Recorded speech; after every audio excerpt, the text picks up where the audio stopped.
right, good afternoon and welcome to the webinar for today. We will be quickly turning this over to our presenters to help you. My name is Karen Firehawk. I'm the Executive Director of the Green Infrastructure Center, and I'll be operating on the back end, taking care of any questions that anyone has during the webinar. You can simply put a question in the question panel. You'll see a little box at the top right of your screen with a little question mark. You can type those in there at any time. If I can answer them live during the webinar, I will, or else we'll wait till the end if it's a more complicated question that one of our staff need to answer. So with that, I'm going to turn it over to you, Molly Henry, to take it from here and introduce the rest. Great, thanks so much, Karen. Welcome, everybody. So glad to have you all here. I can't see your faces, but it's nice to have a good turnout. So yes, we are here today to talk about the Urban Forest for Rhode Island Technical Assistance Program. And today we have a number of folks with us that you can see. So they're all listed here. We have Nancy Stairs and Lou Allard from the Division of Forest Environment at DEM and the Urban and Community Forestry Program. And then we have a number of folks from the Green Infrastructure Center who will all introduce most people will be speaking, so we'll introduce as we go. So I am going to advance the slide. And Karen, can you just quickly go over the logistics and housekeeping for the webinar? Yes, of course. Everyone will be muted until the end when we will allow you to either ask a question in the question panel, or you also can raise your hand. You'll see a little hand on the bottom left of your screen, and all you have to do is click that. So you have the option to ask questions aloud by raising the hand, and then I'll recognize you and unmute you, or you can use the question pane to type a question in. So whichever you prefer will work just fine. That's it. Thanks so much, Karen. And yes, there will be a recording at the end of this that will go out. So just if you miss anything, you can go back and revisit it. So for today, these are our objectives, which we hopefully meet. We want to make sure you all understand who the Rhode Island Department of Environmental Management and the Division of Forest Environment are, and how they can support your urban and community forestry program. Sorry, it's all a mouthful. And then I introduce you to the Green Infrastructure Center and some of the technical assistance that we can provide.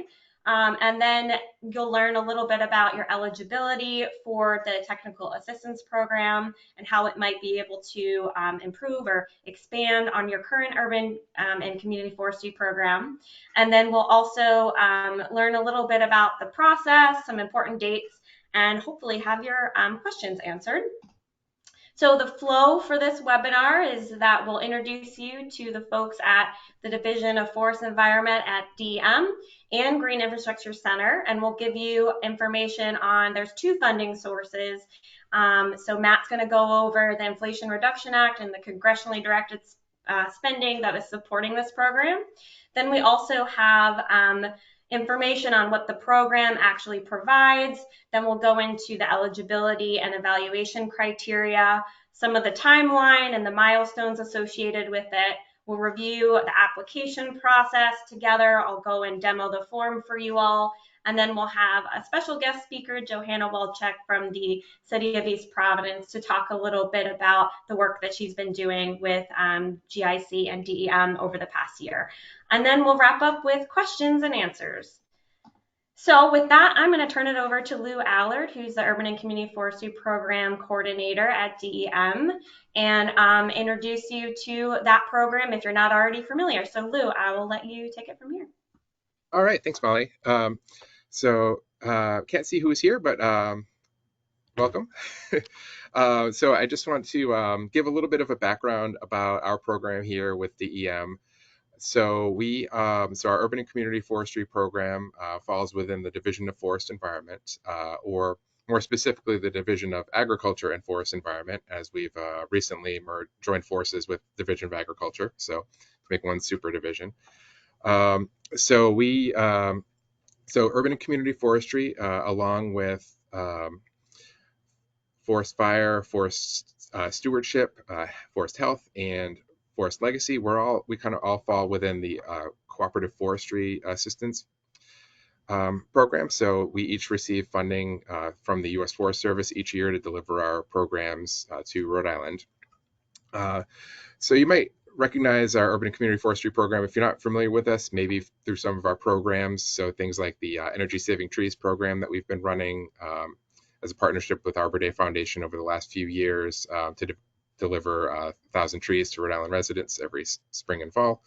So that's one of our programs. We also, Rhode Island is unique in that it is state law that requires arborists to have licenses. So we manage that arborist licensure each year through exams and arborist license renewals and so forth. But really, our prime goal of our program is to support communities in developing sustainable urban forestry programs that will enhance the environmental, economic, social, and health benefits that healthy trees and forests provide.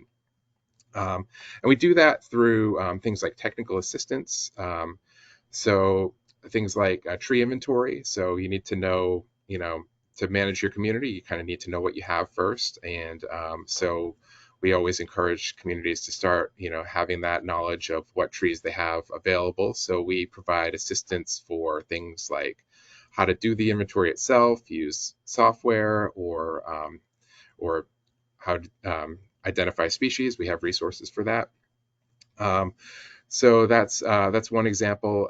We also, another first step for communities is to have a street tree ordinance. So we've developed a Rhode Island specific street tree ordinance guide that we have on our website, which I should have put on the slide here, but that's dem.ri.gov/urban forestry. So that's another guide that we have. We developed kind of as a menu where we have all of the components of a street tree ordinance, but have options, and they're tailored specifically for Rhode Island. So you can kind of pick and choose as items through the menu to develop your ordinance. So we have our first test subject of City of Woonsocket is currently working on that. So hopefully we'll get good feedback. But so I just wanted to mention those as a couple things that we have available. On our website, we have a number of resources for urban forest management, tree care, managing for storms, and also uses it for trees as green infrastructure, and also information about some of our other recent programs, like our Trees for Climate and Health initiative that we worked on with American Forests over the last few years, developing the Tree Equity Score and Tree Equity Score Analyzer, first in Rhode Island in the nation. So that information is over on our site as well. And I also want to mention, next slide, please, that we have a grant program that we run each year. We accept applications January through March, and it's a one-to-one match grant that for $2,000 to $10,000, and within the areas of urban forest program development, education and outreach, or municipal tree planting. So I just wanted to mention this here today because there are some aspects of program development, things like those tree inventories or our management plans down the road, that don't necessarily fit into the scope of the IRA project, but it are important components. So we can use our grant program here to assist with that. So if there's anything, if you're interested in applying for a grant, definitely feel free to reach out to me. We'll also be doing a grant workshop in January. And it definitely highly recommend attending that, since it's an online application that is not necessarily the most intuitive. So I just wanted to make sure I plugged our grant program, and also just want to let you know that this is this IRA program. Our program is here long after the IRA program, so definitely feel free to reach out to us. We want to support you even after this program ends. So yeah, with that, I just want to turn that back over to Matt. Great, thanks, Lou. So I'm just going to take a few minutes here just to introduce the Green Infrastructure Center. If you're not familiar with us, we are a nonprofit organization that helps communities evaluate their green assets and manage them to kind of maximize those ecological, economic, and cultural values that they provide to a community. We are headquartered in Virginia, but we have field offices in Rhode Island, South Carolina, and Mississippi. So we have quite a presence across the US, and we work from wildland areas to downtown. So we work across multiple scales with communities to help them maximize their natural resources. We do this by creating data. So we map land cover and tree canopy for communities. We also model high valued wildland habitats as well to see how well connected they are across the landscape. And we use this data to help with the actual strategic planning around this. So data is only useful as the end product of it. And so we really work with communities to manage and understand the data to be able to integrate it into their other planning efforts that they have going on, both for long range and daily planning. We also have a lot of experience working with codes and ordinances and other policies. And we share all this information and make it widely available to broader audiences through writing, teaching, and training. So some of those resources you can find on GIC's website. So through the course of our many decades of experience working with communities around natural resource management, we've developed numerous books, guides, and case studies on how to implement this work and make the case for it for your community. So you can find these free resources on our website. We have guides and books on developing tree codes and ordinances, looking at specific site designs around conservation, subdivision planning, as well as how to organize your community to do a tree campaign through a bottom-up process using data and strategic planning. So I just wanted to introduce you all to the staff at GIC. So our Rhode Island field office is going to be composed of this core group. We have Christian Schluter here on the top left corner. He is our GIS analyst. He'll be creating the data for each of the communities that we'll be working with over the next several years. And then our core Rhode Island team, which is Molly Henry. She is our community forestry planner. She is based in Rhode Island, along with AJ Elton, who is our community forester. So the two of them are going to be the core team working with communities on the IRA project, with Christian providing GIS support. And then myself, who's the director of forest conservation with GIC, will be traveling up frequently. I've worked with multiple communities over the last several years in Rhode Island, helping them develop tree canopy data and managing and developing strategic plans for their urban forests, specifically East Providence, which Johanna will talk about a little bit later on in the webinar. So to give you all a little bit of background about the funding sources that we're talking about here, the bulk of the funding came through the Inflation Reduction Act. And this was an act that was passed by Congress. And there was a allocation in there, or appropriation specific for urban and community forestry, kind of the first of its kind, and a significant investment at the federal level into urban and community forestry across the nation. The first part of that process, the U.S. Forest Service directly worked with the states to allocate or apportion part of that funding. And you can see that in the blue, and the dollar amounts in blue. Rhode Island received 1.2 million through a direct allocation to the Rhode Island Division of Forest Environment, so LU's program, to be able to disperse that to provide technical assistance and project implementation for urban and community forestry for cities and towns across the state of Rhode Island. Through a second pass that was made available through a national RFP, or request for proposal, there was some funding that cities and nonprofit partners were able to apply for directly, and that was those purple numbers. And several cities in the state, namely Pawtucket and East Providence, got some direct funding sources. And again, Johanna will kind of touch on a little bit about their grant as well. And then there's a second pot of money that came from congressionally directed spending through your congressional representatives that was allocated directly to the Division of Forest Environment. That was about $300,000. And those funds are going to be used to leverage those IRA funds that were distributed through the U.S. Forest Services programs. So I'm going to turn it back over to Molly Henry, who's going to talk a little bit more in specifics around the differences in the programs. Thanks so much, Matt. So we're going to talk about the actual program itself and get into the nuts and bolts of it. So essentially, we're calling it the Urban Forest for Rhode Island Technical Assistance Program, which is funded, as Matt said, through the IRA and also the congressionally directed funding. We are able to provide technical assistance and expertise for up to 8 municipalities and federally recognized tribes in Rhode Island.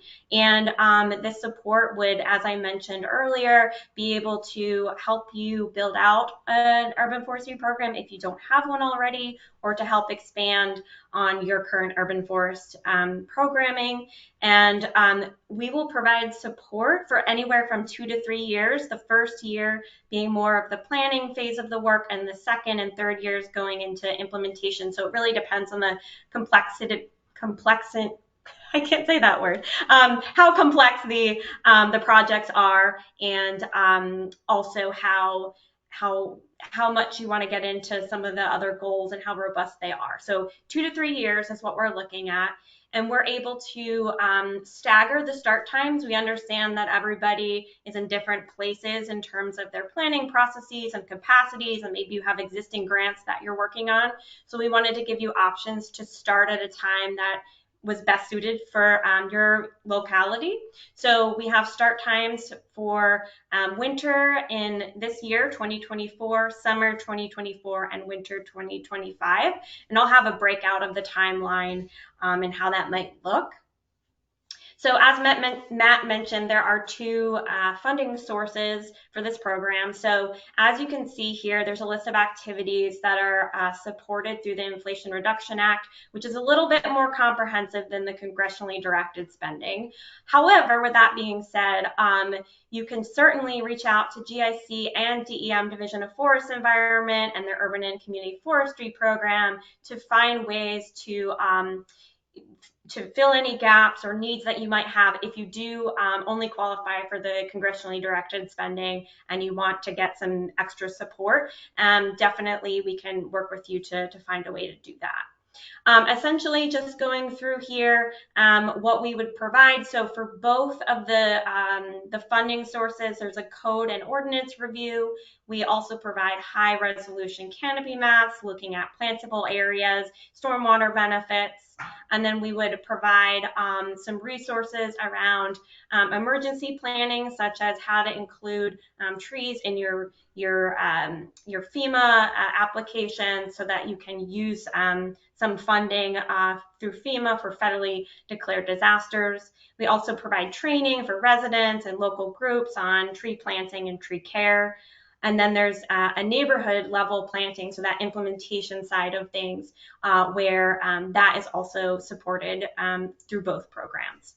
Now, what differentiates things is that the IRA funding covers those last few items. So it's looking at community engagement, providing a little bit more support through our landscape architects and others. If there's a more complex project that needs some design work, we can provide that. We also can help organize and establish some advocacy efforts in your community and do some outreach and training around tree care and maintenance. So that's the big difference between the two. And this gets into now the eligibility. So the big difference between these two is that you have to have what is called a disadvantaged tract that is within your municipality or tribe, that essentially is through the Climate and Environmental Justice Screening Tool, which I'm going to talk about and demo in just a bit. So in order to qualify for the Inflation Reduction Act, you do need to have one of those tracts within your community. Now, the other thing between both of these is that you need to have an urban area that is within your municipality or tribal boundary. And so that means, I know some of the communities have some rural areas as well as urban areas. You just need to make sure you have some urban areas that we could work in within your municipality. And then we need to, this is very important, make sure that we have the right kind of support, because ultimately we are going to be asking for a letter of commitment from somebody that's authorized to do that. So that's a city or town manager, or potentially the mayor. And so there is definitely a level of commitment that we are looking for. And just a side note here is that we do not have the ability to provide assistance to any of the communities that have been assisted through support with the Green Infrastructure Center and DEM in the last few years. There's only a handful, and so just know that you're not eligible for this funding this go around, but of course reach out if there's ways that GIC and DEM can continue to help you. So the criteria, I talked a little bit about the the climate and environmental justice screening tool, and that is one piece that we are looking at, and I'm going to demo that in a minute. We're also looking at the percentage of the population that's contained within your municipality that represents CGES tracts. So the more population you have that's represented in those tracts, the stronger your application is going to be, or more competitive. And then we're also looking at the tree equity score, as Lou mentioned. So we have the tree equity score and various ranges. You're awarded different points based on need. And then the last piece is if you have a health equity zone, that just adds some additional points to your overall score. We do have to demonstrate that this is a competitive process. That's something that the U.S. Forest Service, who's providing the funding for this program, is requiring. So we do want to make sure that it is unbiased and that we are being competitive in our process and demonstrating the need. So I'm going to demo the climate and environmental justice screening tool, and this will give you just a quick overview. When you click on that link, you'll be able to look at Rhode Island. You can start to see where those gray areas are, where the tracks are. So for instance, let's go to Woonsocket. You can click on this and it'll tell you some of the demographic information and ways in which there are different burdens that the communities have, whether it's environmental, physical, and you can look and explore all of these elements. But essentially, we need to know, like I was saying earlier, that you do have one of those tracks in order to qualify for the IRA funding. So you can explore that on your own time, but I at least wanted to show you how to take a look at it and verify. I'm going to go back to my presentation. Whoops. Just a moment. Okay. So the next piece we're going to look at is the tree equity score. So Lou had mentioned that we do have a tree equity score analyzer. Rhode Island was the first one to actually receive tree equity score and start to use it, which is super exciting. But if you're not already familiar, tree equity score, which apparently it's not populating at the moment, you can go to the national map. It's very strange because I literally was just using this right before. I have no idea what's going on. Usually there are, you can look at the map and you can mouse over it and it'll tell you what your tree equity score is. I'm not sure why it's not working. I literally just tried it 5 minutes ago, but we'll figure that out. But essentially you can click on that link and explore your tree equity score through that tool. And then the last piece, I mentioned the health equity zone. So if you're not already familiar, the Rhode Island Department of Health has these designated areas, which are a collection of local organizations that are working on place-based interventions for social determinants of health. And they actually have 15 measures for determinants of health, and tree canopy or tree equity score is actually one of them. So we want to make sure we are providing the data and information that the health equity zones can use to measure their progress and report on those metrics. So if you have a health equity zone, as I mentioned, that just generally adds to the overall score of your application. So I'm just going to quickly go over the timeline. Important thing to note, most important thing for today is that the applications are due January 18th, and that's at 5 p.m. And so we're going to talk about that application and I'll demo it with you all, but make sure you get that in before then. And if you get it in even earlier, that would be great. We would love that. But we're looking to launch the first cohort in winter of this year. And then the second cohort, we're going to do a launch in summer of 2024. And then the third one would be 2025. First cohort will have 2 communities. The second one will have 3. And then the third one will have an additional 3. So that gets us up to 8. And then you'll see too that I mentioned earlier that we would be working with communities anywhere from 2 to 3 years.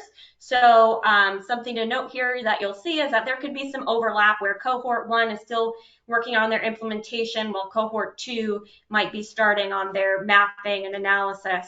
So we'll be trying to coordinate that to make sure that our team has the capacity and also we can provide that opportunity to have a little bit more flexibility for the start date as well. So we're going to talk about the application, which really is more of a needs assessment. So these are 4 key items that you need to probably be familiar with or have in front of you when you are completing that form. So you want to know whether or not you have a tree canopy map. If you have that data, about how old it is, could be fairly outdated and maybe not relevant anymore. So making sure we're noting that. We also want to know whether or not you have a tree inventory. Again, you know, how old is it? But I know some communities like Cranston has just done part of a neighborhood, and you know they don't have a citywide, so make sure we're specifying that. And then also, do you have an urban forest management or master plan? Making sure you have that information available to you. And then finally is that authorization piece. So making sure you do have authorization from somebody high level, probably the mayor, city or town manager, to provide the letter of commitment to be part of this program. So those are things that you'd want to keep in mind before you even start the application, and make sure you have that in front of you. The form is basically, as I said, more of a needs assessment. None of the answers that you provide are going to be used against you. If you say, oh, we don't have an urban forest master plan, that's great. This program can help you with that. So don't answer the questions thinking that it's going to be used against you. It's more so understanding ways that this program may or may not be able to support you, your municipality, and your goals. So the form should take 20 to 25 minutes.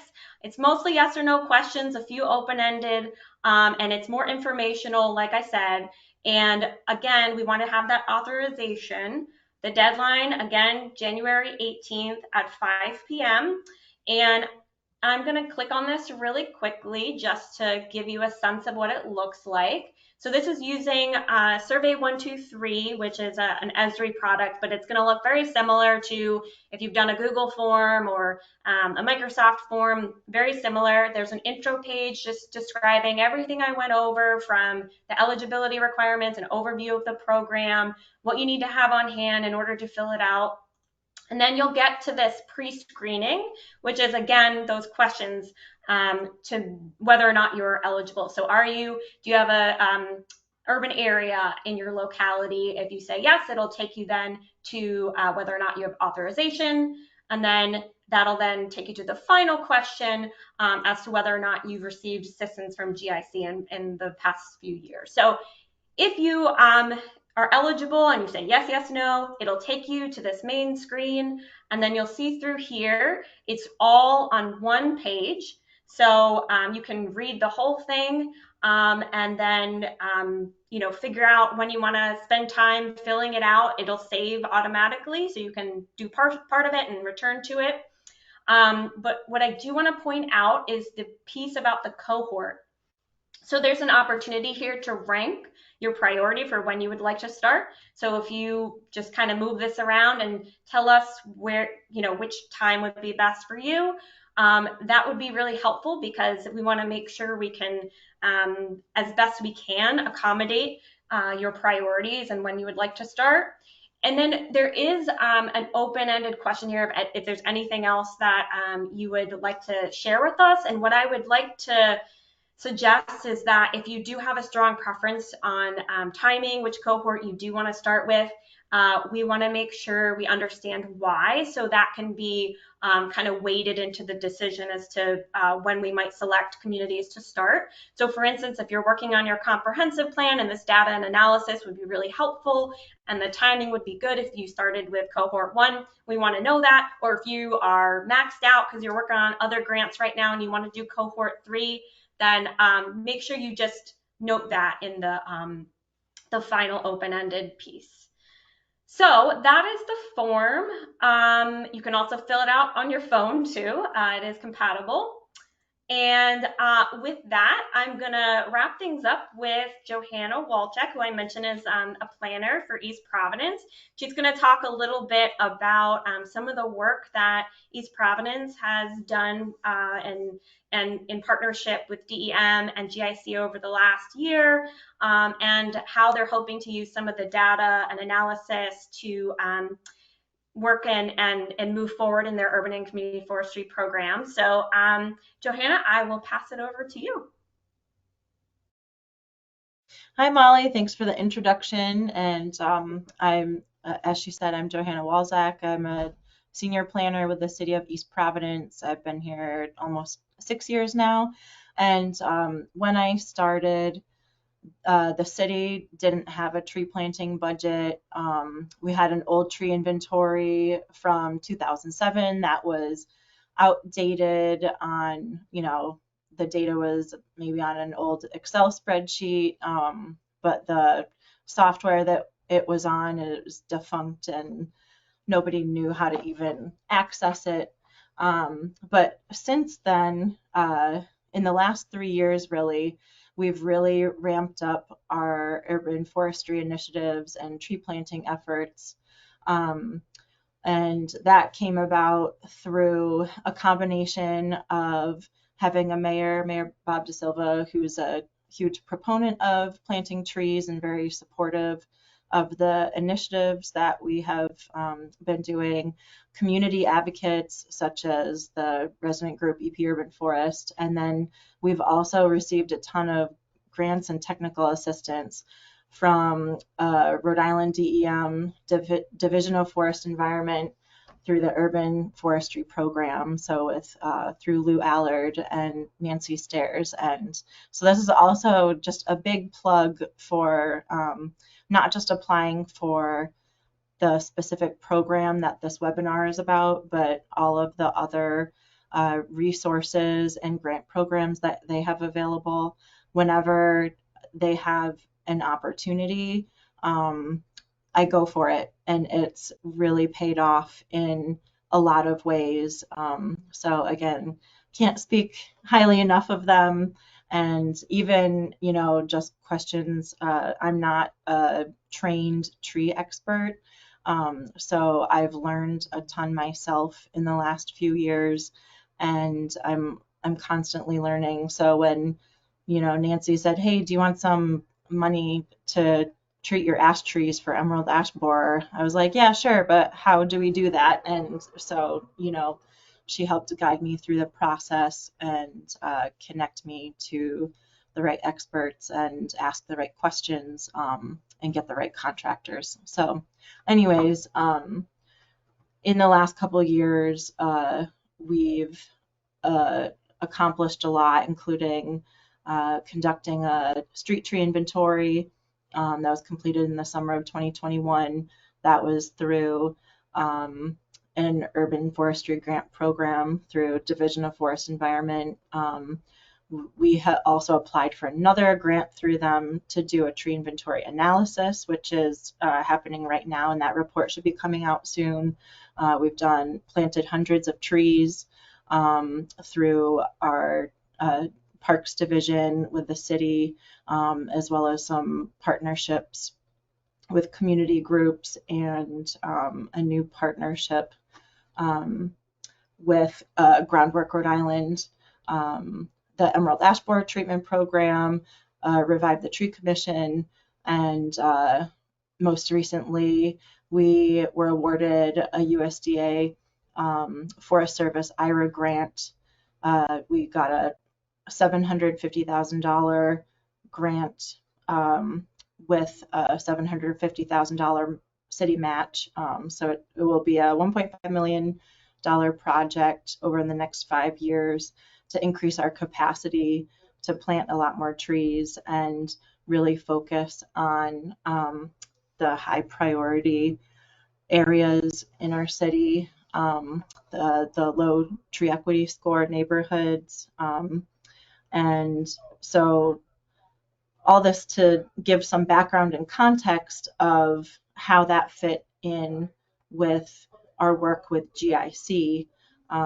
So about a year ago, Nancy and Lou approached us to see if we wanted to participate in this program with GIC to do a tree canopy analysis. And from my perspective as a municipal employee, I thought it would be a great opportunity because our tree inventory is only one piece of the puzzle of looking at the comprehensive health of the city's urban forest. The tree inventory that we did looks at just city-owned public trees on city rights-of-way, and it doesn't account for trees on private land. So the tree canopy analysis that GIC provides is a much bigger picture of the entire forest across the city on both public and private land.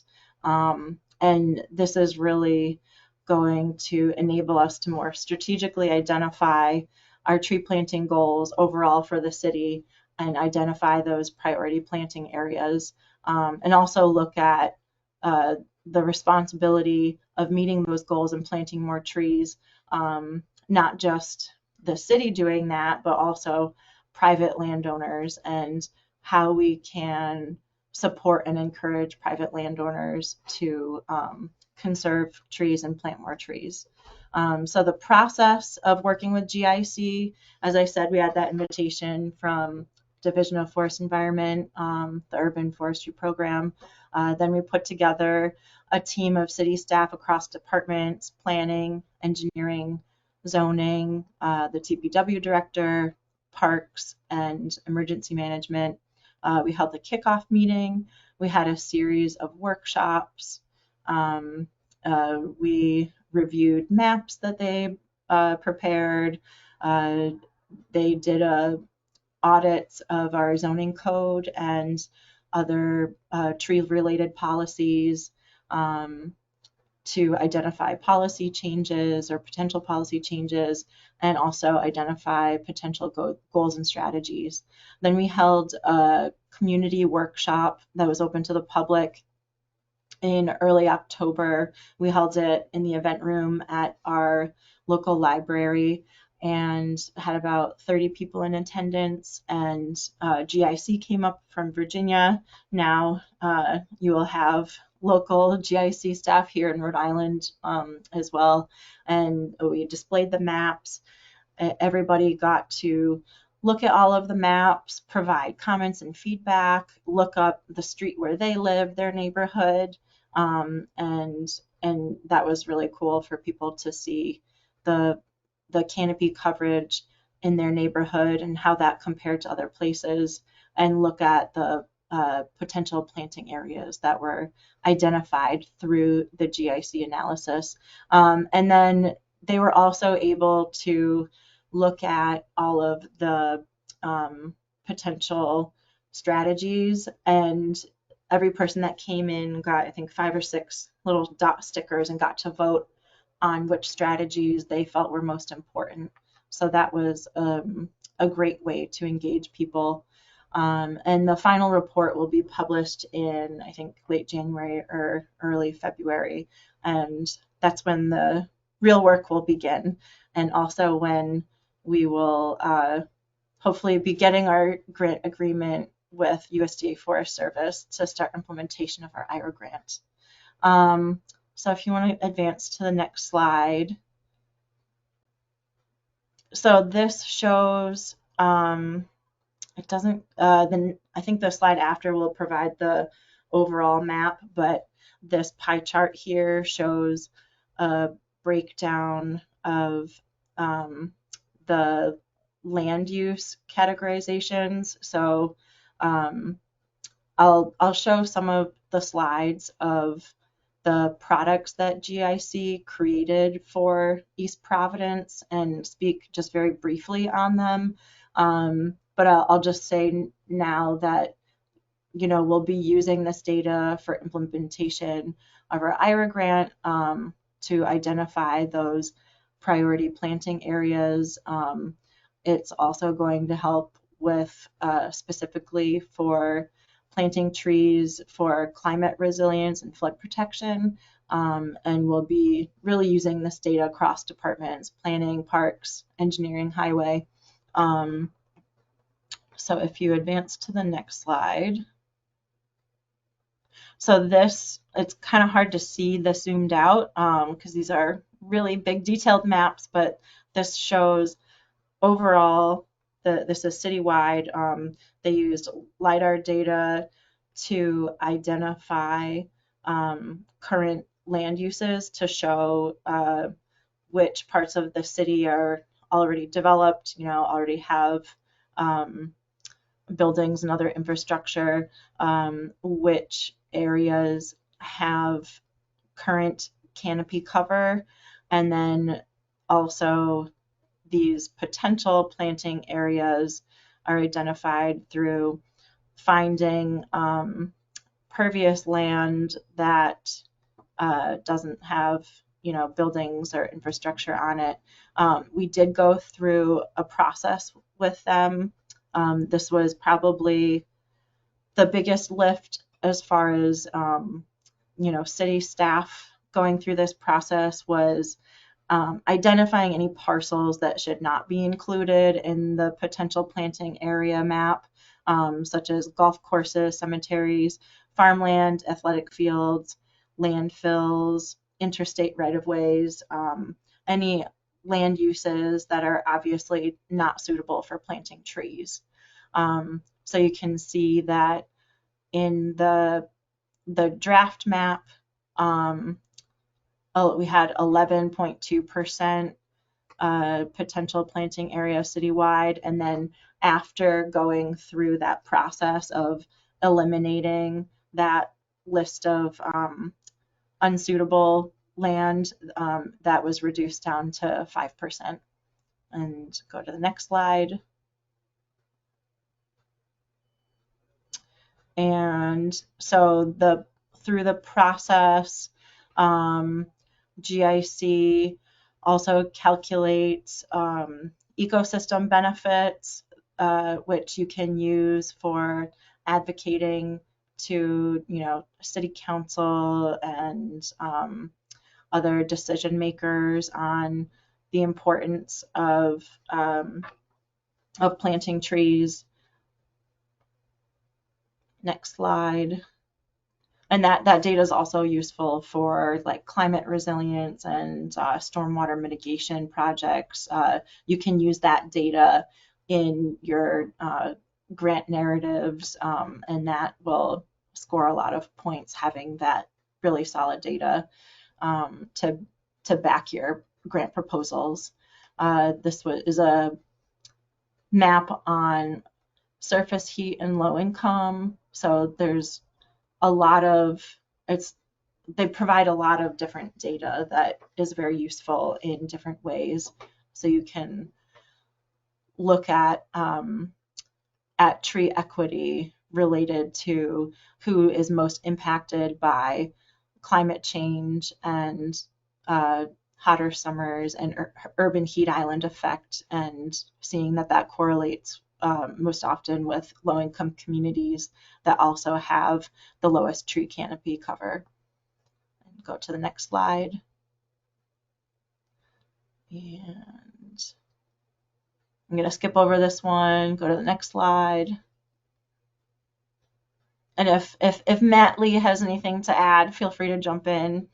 Yeah, so through the process, we identified a tree canopy goal, and through the tools that GIC provides, they're able to calculate in real numbers what that actually means, which is kind of overwhelming. But again, it's good to remember that this is the responsibility of not just the city, but private landowners as well. So this was really interesting to me to think about, like, oh, we need to be doing more work to partner with private landowners to encourage more tree planting. And next slide. And so this is the draft list of the strategies that we developed based on the analysis and the whole process that we went through. And so these are the strategies that then community members voted on, and we're working on finalizing and narrowing it down to the top 5 or 6.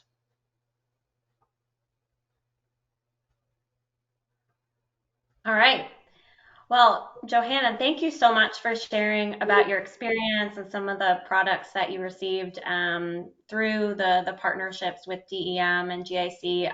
Hopefully it inspired a few of the communities joining us to see the potential. And I know East Providence has been really successful in getting the IRA grant and doing the tree inventory. So I think they're a really great model of what can be done. And Matt, if there's anything that you want to add regarding the work that you did in East Providence, feel free to add that here. And then in the meantime, we're going to open up to questions. So I'll have Karen moderate that. But Matt, if you want to add anything. Or Molly, I was able to pull up the Tessa tool. Like, do you want me to just really quickly just show what it looks like, or skip that? I think we'll skip it for now. Lou said he wasn't able to pull up the map too. They must be working on something. They must be. But if you go to the link that I sent, essentially you can just mouse over the municipality and get your score that way. So obviously, if you need assistance with that, myself, AJ, Lou, Nancy, we're all available to answer any questions that you might have. So Matt, I will let you add any final comments. And thanks, Molly. Yeah, Joanna did a great job of kind of explaining the process that we went through. There's a lot of data that is made available. We kind of facilitate and coach you all through developing strategies, and then all of this is compiled, like Johanna mentioned, into a final report, or for the IRA communities, a more comprehensive plan, which can be used in a variety of ways to build that capacity within your community. Great. Well, I think we're going to open it up for questions. I'm sure there must be some questions out there. So, Karen, do you want to let us know if we received any questions? So far, I do not see anyone raising their hand. Okay. Jan Brody has her hand up. Just a second, just as I said that. All right, just a moment, Jan. I will unmute you so that you're able to ask your question. Unmuted. So I'm Jan Brody, one of the team from Pawtucket who got the IRA grant, and anxious to apply to the GI Center. I'm wondering if in the application where it's pretty short and sweet, that the yeses or nos are pluses or minuses on your application quality, such as, do we have a tree canopy map? Do we have an existing tree inventory? Do we have a master plan? What if we want all of those things and are hoping for help from GI Center? I can definitely take that. Jan, it's a great question. As I mentioned, it's really more of a needs assessment. And honestly, there's no points that are assigned based on how you answer that. The points are really around the need. So the CJEST map, the tree equity score, and the health equity zones. So that's where we're really evaluating. But if you say no to those things, that's great. We want to help you. Either through this program or through Lou's program, we can get you set up. I think a lot of communities in Rhode Island do not really have a formal urban and community forestry program. So the idea behind this is to get you started if you don't already, or to kind of continue to grow and strengthen your programs. So it's absolutely not held against you. And there is also a question in there if you're saying, no, you don't have these items. There is a list of some of the things that can be provided through this grant and through Lou's grant. And so you can also specify which of those items you're specifically interested in, but not used against you at all, Jan. Great. Just the answer I was hoping for. Thank you. Yes. Okay, great. I don't see any questions in the question panel. Would anyone else like to ask a question aloud? You can just use the raise hand icon. Just click on it, bottom left of your screen, and then I'll come to you.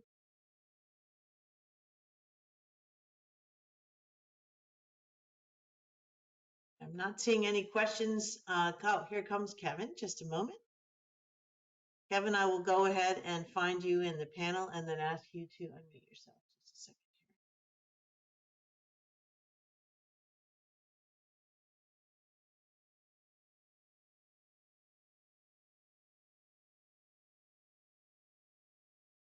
here. All right, Kevin, please go ahead and unmute yourself. Good afternoon. Thank you very much for this presentation. A quick question is, has DEM been able to develop any relationships with RIDOT to allow some of these canopies to be installed along some of the state roads, especially in the interior portions of town?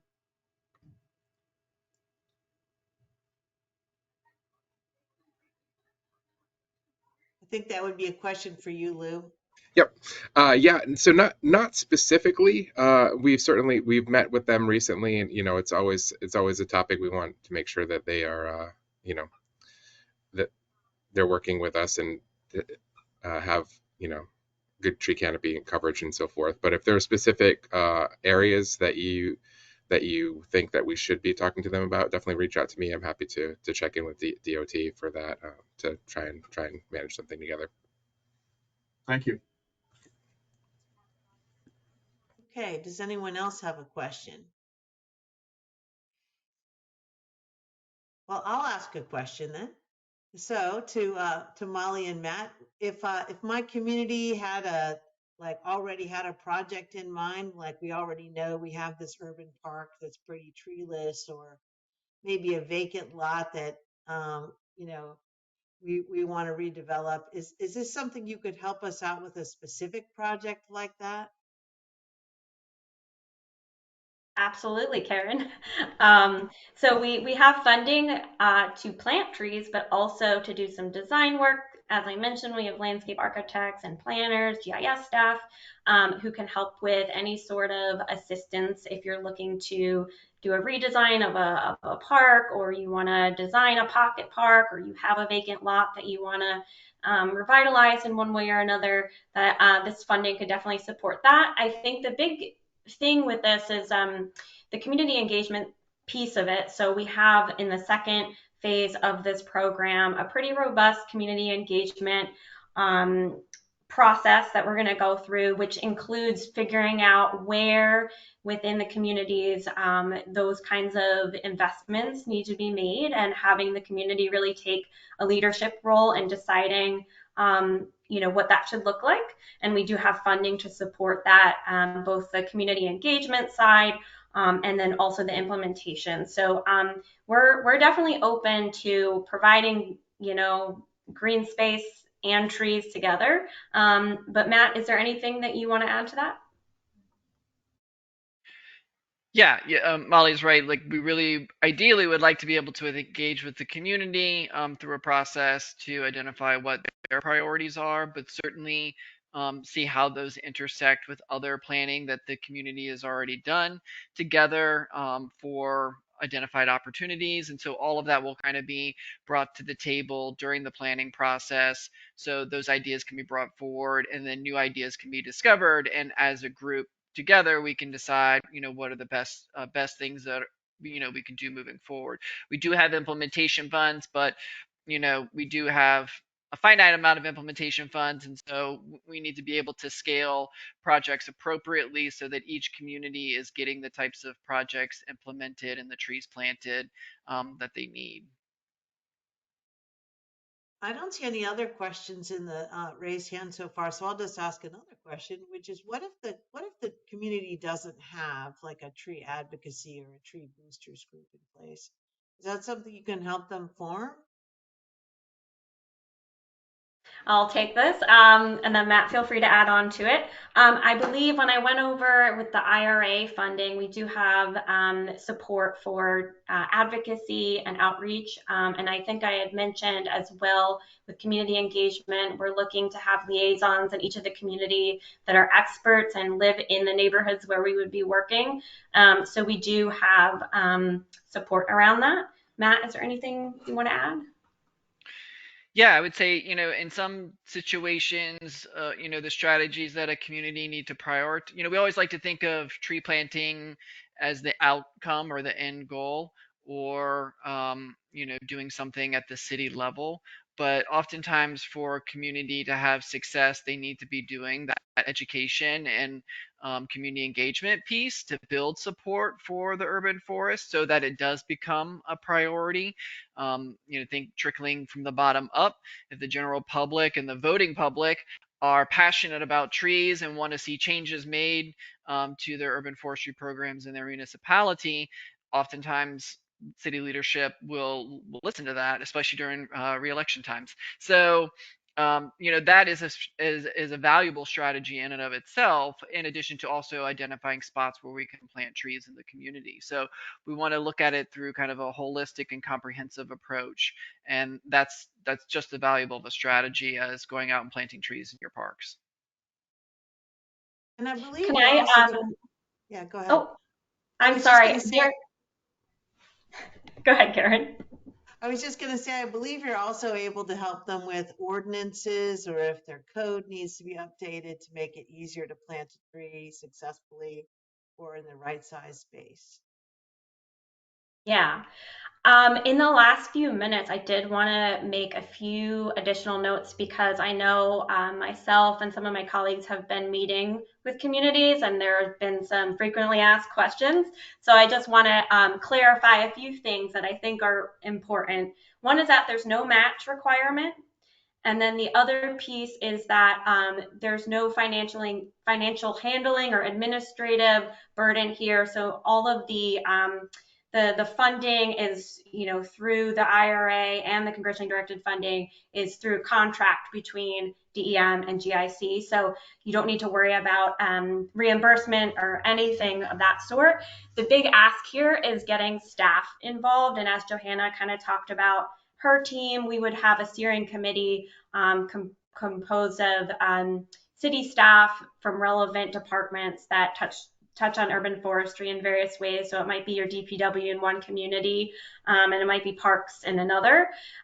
So we want to make sure that we do have that level of commitment. But other than that, there's not any administrative burden here, and there is no match. So it's just staff time that we're looking at, and that's attendance at meetings and workshops, and not every single meeting do you have to have every single staff member present either. There will be different themes, and we'll make sure we have the right people in the room. So hopefully, Johanna, it was not too taxing. I know you mentioned that the biggest lift was kind of looking at the plantable areas and kind of removing some of those areas that were not suitable for planting. So yeah, I just wanted to make sure that was clear, because those questions came up numerous times.